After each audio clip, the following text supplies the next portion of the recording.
Obtain Maharashtra news channel मधून मी दीपक कोटेकर आणि यावेळी मी उपस्थित आहे विरार पश्चिमेच्या अर्नाळा पोलीस ठाण्यात।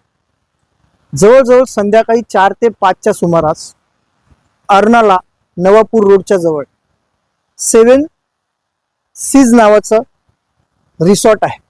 या रिसॉर्ट मध्ये काही लोक ठाण्यावरून विरंगुळ्यासाठी आले होते। असं असताना त्या ठिकाणी मारामारी झाली, जी प्राथमिक माहिती आपल्याकडे आलेली आहे ती, आणि त्या मारामारीचा व्हिडिओ देखील आपल्या हाती लागलेला आहे।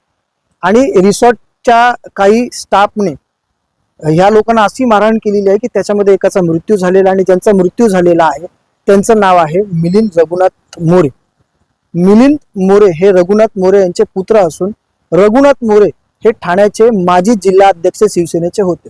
या प्रकरणात आपण जर पाहिलं तर ज्या ठिकाणी हे रिसॉर्ट आहे ती जागा सरकारी रिझर्वेशन असून त्या ठिकाणी ती जागा स्मशानासाठी रिझर्वेशन, परंतु कुठे ना कुठेतरी आता ही एवढी मोठी घटना घडलेली असताना देखील विरार अर्नाळा पोलीस स्थानकामध्ये जे पोलीस निरीक्षक आहेत विजय पाटील ते या ठिकाणी उपस्थित नाही। असं असताना खरंच पोलीस या रिसॉर्ट मालकांना कुठेतरी पाठीशी घालतायत का, याच्यावरती कारवाई होईल का?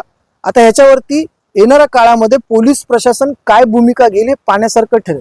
परंतु कुठे ना कुठेतरी या रिसॉर्टमुळे आता लोकांचा जीव जातोय। आपण जर पाहिलं तर रिसॉर्टमध्ये कोणाचा तरी बुडून मृत्यू होतोय, तर त्या ठिकाणी मारामारी होते, आणि आज तर चक्क एका व्यक्तीचा त्या ठिकाणी जीव गेलेला आहे। एका व्यक्तीला गंभीर दुखापत झालेली आहे, त्यांना टाके पडलेले आहेत, तर दुसऱ्याचा मृत्यू झालेला। आता हे पाहण्यासारखं ठरेल की पोलीस याच्यात काय चौकशी करेल आणि काय गुन्हा दाखल करेल। Top 10 Maharashtra news, Vasai Virar.